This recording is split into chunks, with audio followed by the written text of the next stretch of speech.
নমস্কার বন্ধুরা, আমি সঞ্জু। আজ আবারও জিভে জল আনা ভিন্ন স্বাদের একটা রেসিপি নিয়ে হাজির হয়েছি। আজ আমি তৈরি করব বেগুন পোস্ত। তোমরা তো পোস্তর বিভিন্ন রেসিপি খেয়েছো, কিন্তু এইভাবে একবার বেগুন পোস্তটা তৈরি করে খেয়ে দেখো। এই বেগুন পোস্তটা খেতে কিন্তু অসাধারণ।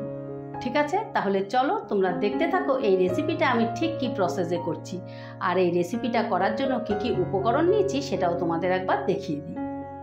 বন্ধুরা, রেসিপিটা করার জন্য আমি এখানে ছোট সাইজের 3টে বেগুনকে ঠিক এইভাবে কেটে নিয়েছি পেঁয়াজ, কাঁচা লঙ্কা, সাদা তিল, শুকনো লঙ্কার গুঁড়ো, পোস্ত, হলুদ, নুন, সামান্য চিনি, আর নিয়েছি কালো জিরে, শুকনো লঙ্কা আর ধনেপাতা। বন্ধুরা, রেসিপিটা করার আগেই প্রথমে আমি সাদা তিল আর পোস্তটা একটু শুকনো কড়ায় ভেজে নেব।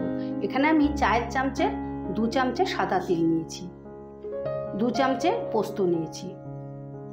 এবার এটা হালকা করে ভেজে নেব, তাহলে পোস্তর আর সাদা তিলের যেটা কাঁচা গন্ধ আছে সেটা থাকবে না। বন্ধুরা, পোস্ত আর সাদা তিলটা ভাজা হয়ে গেছে, এবারে আমি নামিয়ে নিচ্ছি। এবারে এই সাদা তিল আর পোস্ত ভাজাটাকে শিলনোড়ায় বেটে নেব আমি। বন্ধুরা, আমি পোস্ত আর সাদা তিলটা স্মুথ করে বেটে নিয়েছি। এবার একটা কড়া বসিয়ে দেব। রান্নার জন্য কড়াটা বসিয়ে দিয়েছি। এবারে আমি দিয়ে দিচ্ছি সর্ষের তেল। গ্যাসের আঁচটা কিন্তু বাড়িয়ে দেব। এবারে প্রথমে আমি বেগুনগুলো ভেজে নেব। দিয়ে দিচ্ছি অল্প একটু নুন, দিয়ে দিচ্ছি সামান্য একটু হলুদ। এবার বেগুনগুলোকে হালকা করে ভেজে নেব, বেশি নরম করব না। বন্ধুরা, বেগুনটা হালকা করে ভেজে নিয়েছি, এই যে এই রকম হালকা করে ভেজে নিয়েছি। এবারে আমি একটা প্লেটে তুলে ফেলব।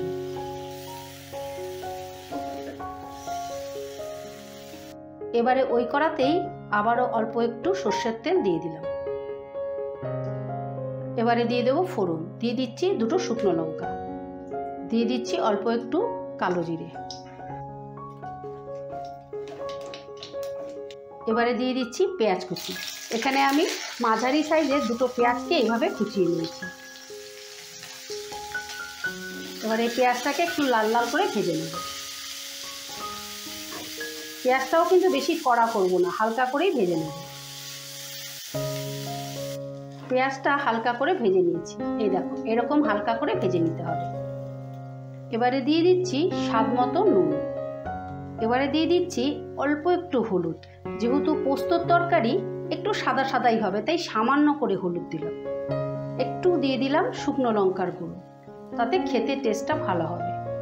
এবারে দিয়ে দিচ্ছি 5-6টার মতন কাঁচা লঙ্কা আমি চিড়ে দিয়েছি এখানে। তোমরা ঝালটা যেরকম খাবে সেরকম দিও। এবার একটু নাড়াচাড়া করে নেব এটা। এবারে দিয়ে দিচ্ছি তিল আর পোস্ত বাটাটা, একই সঙ্গে একটু চিনিও দিয়ে দিলাম। এবারে এই পোস্ত বাটাটাকে একটু কষিয়ে নেবো সামান্য করে। এবারে গ্যাসের আঁচটা বাড়িয়ে দিলাম। বন্ধুরা, তোমরা কিন্তু এইভাবে তৈরি করে অবশ্যই একবার এই বেগুন পোস্তটা খেও। এই বেগুন পোস্তটা খেতে কিন্তু অসাধারণ। রুটি, পরোটা সব কিছুর সাথে এই পোস্তটা কিন্তু খেতে ভীষণ ভালো লাগে। আর খেয়ে যদি ভালো লেগে থাকে তাহলে আমার রেসিপিটা অবশ্যই একটু লাইক করে দিও, আর কমেন্ট করতে ভুলো না যেন যে রেসিপিটা খেতে কীরকম ছিল। বন্ধুরা, মশলাটা কষানো হয়ে গেছে। এবারে দিয়ে দেবো ভেজে রাখা বেগুনগুলো।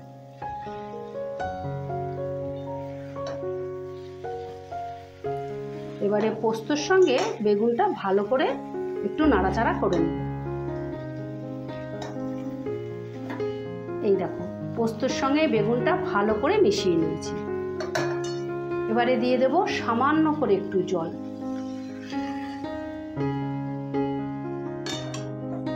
যেহেতু বেগুনটা হালকা করে ভেজে রেখেছিলাম, তাই একটু বেগুনটা সেদ্ধ হওয়ার জন্য সামান্য একটু জল দিয়ে দিলাম।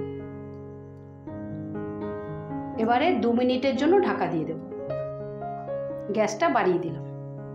বন্ধুরা, জলটা অনেকটাই শুকিয়ে গেছে, সামান্য একটু রসা রসা আছে। এবারে আমি দিয়ে দিচ্ছি ওপর থেকে বেশ খানিকটা ধনেপাতা, দিয়ে দিচ্ছি একটু কাঁচা তেল।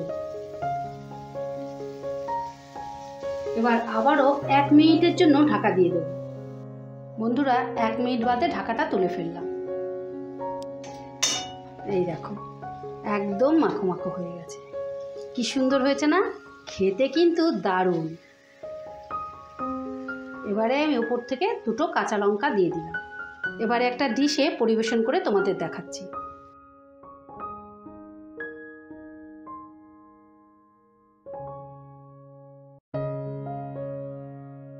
এই দেখো বন্ধুরা, বেগুন পোস্ত ফাইনালি রেডি।